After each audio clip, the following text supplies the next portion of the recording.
দেখো ভাই, ইন্ডিয়ার জিডিপিতে কার হাত যায় না, সেটা মুকেশ কাকাও হতে পারে আবার টাটাও হতে পারে, কিন্তু পশ্চিমবঙ্গের জিডিপিতে ফুড ব্লগারদের অবদান অপরিসীম। এদের দুটো হাত থাকে, দুটো চোখ থাকে, আর হাতে বড় ফোন থাকে, আর হ্যাঁ মুখ দুটো থাকে ভাই, একটা শুধু সকালেই কথা বলে। বাচ্চাল আজকে আমি ভিডিওই শুরু করব না, আগে সাবস্ক্রাইব করো। পুজোর আগে আমার 5k সাবস্ক্রাইব চাই, প্লিজ ভাই সাবস্ক্রাইব করে দাও। বিরিয়ানি, বালের বিরিয়ানির হাড়ি। এতদিন চিকেন বিরিয়ানি শুনেছি, মটন বিরিয়ানি শুনেছি, ইভেন এগ বিরিয়ানিও শুনেছি, বাট বালের বিরিয়ানি মানে ভাবতে পারছো ঝাঁটু কি আর গাছে ধরে? এদের আবির্ভাব হয়, জন্ম তো মানুষ নাই, এরা তো এটা তো শুয়োরের বাচ্চা ভাই। তো গাইস, আজ এমনই কিছু ফুড ব্লগারদের নিয়ে কথা বলবো যারা বিরিয়ানি খায় তো দোকানে কিন্তু হাগে সোশ্যাল মিডিয়ায়। हैं? ये क्या हो गया? ये क्या सुन रहा हूँ मैं? আমারও কিছু ফেসবুক ফ্রেন্ড আছে যারা শুরু করেছে food blogging. So welcome to Digital Vikari Roast everybody. ओहो नमस्कार सत श्री अकाल आदाब। Hey guys this is Joy, welcome to my channel. এবার তোমরাও ভাবছো আমি ডিজিটাল ভিখারি কেন বললাম। তোমরা কি ভেবেছো ওরা যে রেস্টুরেন্টে গিয়ে খায় ওটার জন্য টাকা পে করে? না, আমরা যেটাকে ভিক্ষে বলি ওরা সেটাকে প্রমোশন। দীঘায় তো চলে আসলাম কিন্তু কম পয়সার হোটেলই খুঁজে পাচ্ছি। ও হ্যাঁ, আর একটা কথা তো বলাই হয়নি, এরা ফুড ব্লগিং এর সাথে সাথে রুম সার্ভিসও দেয়।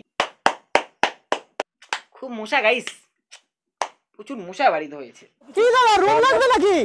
হ্যাঁ দাদা রুম তো লাগবে। এমন মনে হলো না যে জল পড়া ডিরেক্ট জল থেকে উঠে এসে রুম দেখাচ্ছে? এই রকম সুন্দর একটা হোটেলের খোঁজ পাবো জাস্ট ভাবতে পারছি না। নর্মাল মানুষ কোথাও ঘুরতে যাওয়ার আগে গুগল করে দেখে যে মানে যার যেমন বাজেট সেই হিসেবে রুম চুজ করে, আর এই মাল দেখে কে কোলাবোরেশন করছে।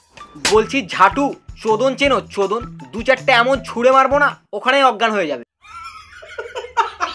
প্রতিটা কথার সঙ্গে পাওয়াটা যদি না মেলে পয়সা লাগে না। এটা বিশ্ববিখ্যাত ফোনপে পাওয়াটার দোকান। এই সালা এক নিরে তো মনে অতটা ছুটতে পারবে না যতটা এ ছোড়ে ভাট। সালা ওটা মুক্ত নয়, যেন আনওয়ান্টেড স্পাম। খেতে যাবে পরোটা, মাথা ব্যথা ফ্রি। কোথায় বাজছে গান? কোথায় বাজছে? সারা পৃথিবীতে বাজছে। মুম্বাই। সারা পৃথিবীতে বাজছে। এখন হেলিকপ্টার থেকে নামবো 40টা সুমো পিছন নিচ থেকে। হেলিকপ্টার থেকে নামবো 40 খানা টাটা সুমো নিচ থেকে যাবে। হ্যাঁ ঠিকই শুনেছো গাইস, অরুণদা মুভি করছে যেখানে প্লেন থেকে নামার পর 40টা সময় যাবে, সেখানে অরুণদার ভূমিকা সে স্টেপনি চেঞ্জ করবে। হ্যাঁ সাইজ তোমার 120 থেকে 125 গ্রাম। হ্যাঁ সাইজ 120 গ্রাম আর ওয়েট 6 ইঞ্চি। এর নাম আমেরিকান দাদা। সে কোনো এক জন্মে আমেরিকায় গিয়েছিল, তার জন্য তার নাম আমেরিকান দাদা। আর যে লালাল্যান্ডে গেছিল তার নাম কি হবে? আনুমানিক এখানে কত টাকার মশলা রয়েছে? 1,854,000। একটু দেখিয়ে দাও এই বিলটা, দেখে নাও। হ্যাঁ দেখে নাও, 1,854,000। বলছি আমেরিকাতে ভিসা দেখিয়ে গেছিলে নাকি দেওয়াল? আর তুই কোন দোকানে গেছিলিস ভাই যেখানে 1 লাখ টাকার মাল নিয়েও হাতে লিখা বিল দিচ্ছে? সালা তুই নিজেও ফাঁসবি আর যে জিএসটি চুরি করছে তাকেও ফাঁসাবি। অলরাইট গাইস, তো বিরিয়ানির খোঁজ মানে কিন্তু ল্যাথখোর ফুডি, আর ল্যাথখোর ফুডি মানে বিরিয়ানি, ঠিক আছে? কি বিরিয়ানি করে আমার চালস্পিনসের ছোট্ট নুনু, ওটা biryani not biryani. Alright guys, তো বিরিয়ানির খোঁজ মানে কিন্তু ল্যাথখোর ফুডি, আর ল্যাথখোর ফুডি মানে বিরিয়ানি, ঠিক আছে? আচ্ছা বিরিয়ানি। জুতাটা একটু পরে আসি গাইস, নয়তো লাত্তা মারবো কি করে। তো সেই ঐতিহাসিক মুহূর্ত যেখানে বিরিয়ানির দোকানে বসে উজ্জ্বলদা খাচ্ছে রুটি আর তরকারি। ঐতিহাসিক মুহূর্ত কেন? চন্দ্রযান 4 লঞ্চ হচ্ছে নাকি? একজন বিরিয়ানি ভেন্ডর সে তার দোকানের সামনে রুটি সবজি খাচ্ছে, সেটা নাকি ঐতিহাসিক মুহূর্ত? বলছি জুতো চেনো? জুতো সিধা রাকেশ রোশনের কোলে গিয়ে পড়বে। এখানে এসে আমি যদি ভিডিও না বানাই আমার মনে হয় আমার ল্যাথখোর ফুডি পেজের সম্মান চলে যাবে। হ্যাঁ বাবার দাদার অবদান তো আছে তোর প্রতি। সাধারণ মানুষের নেসেসিটি রুটি, কাপড়া আর মাকান, লাখখোরের ক্ষেত্রে একটু আলাদা। বিরিয়ানি, ইন্টারনেট আর উজ্জ্বলদার স্নেহ। চোখের সামনে বেগুন ভাজা রান্না হচ্ছে দেখো, ক্যামেরা ধরা আধগান্ডুদের নামই ফুড ব্লগার। দিদি এটা কি করছো? দিদি ওটা নিম্বু পানি করছে, খাবি? দিদি এটা বেগুন সুন্দরী না, ওটা বেগুন কুৎসিত। উজ্জ্বলদা বিচির সাথে মাখিয়ে খাওয়াবে তোকে। বন্ধুরা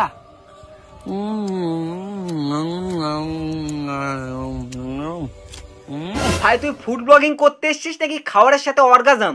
এমন ভাবে চোখ মুখ উল্টায় দিচ্ছে ভাই, ডিপ ইনসাইড।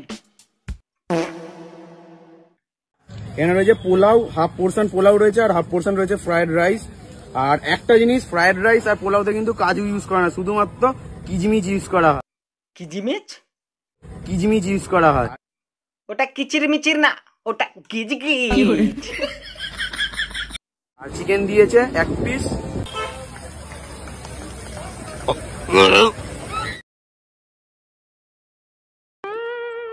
মাটন। বন্ধুরা, ন্যাচারালি ফুড ব্লগারদের ভিডিও দেখে ইচ্ছে হয় একটা খাওয়ার, যে ওই দোকানে এত সুন্দর ভালো খাবার পাওয়া যায়, তাহলে ওখানে গিয়ে খাবো। এর ভিডিও দেখার পর মনে হচ্ছে ওই মাল ওখানে টাট্টি করে গেছে, সালা যাবোই না ওই দোকানে। এর কাছ থেকে ভাই ওই দোকানে খেতে গেলে প্রমোশন না, এক্সট্রা চার্জ নেওয়া উচিত। তুই আসছিস মানে আমার 100টা কাস্টমার কাটে গেল। বড় ভাইয়ের লেগ।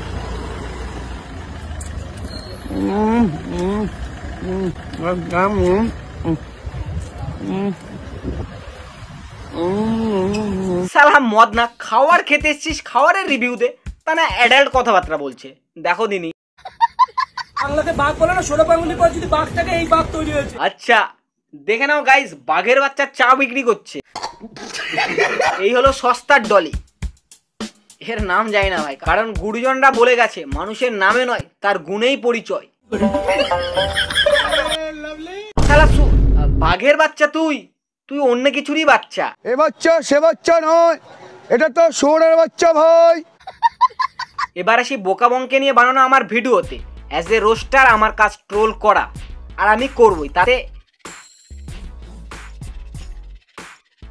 অন্ধভক্তদের আবারও বলি, কাউকে ম্যানিপুলেট করে আমার দলে আনার কোনো ইচ্ছে নেই। সোশ্যাল মিডিয়ায় যখন তুমি কিছু আপলোড দেবে, সেটা নিয়ে পাবলিকের কথা বলার 100% রাইট আছে। Am I right or not? না ভাই, কিছু দাদার শিক্ষিত ভক্ত আছে যারা একটু ইংলিশ পছন্দ করে, সো এই কারণে একটু ইংলিশটা বললাম। আর কাহার কি চেটে কে এই জায়গায় এসেছে গোটা ডিস্ট্রিক্টের মানুষ জানে। ফুল বায়োডেটা ভাই 2টা ভিডিওতে দিয়ে দিয়েছে, আর পার্ট 3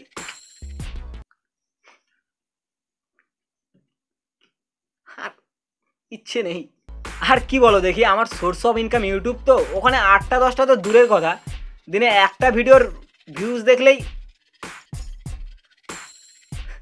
সো ওখানে শুধু খেটে নয়, ধৈর্যটাও লাগে। ওই জন্য বছরে একটা বা 2 বছরে একটা ভিডিও না গাইস, মাসে 7-8টা ভিডিও ছাড়ি ওখানে। সো চাটা আর খাটার গল্প আমাকে কেউ বুঝিও না। Piece out.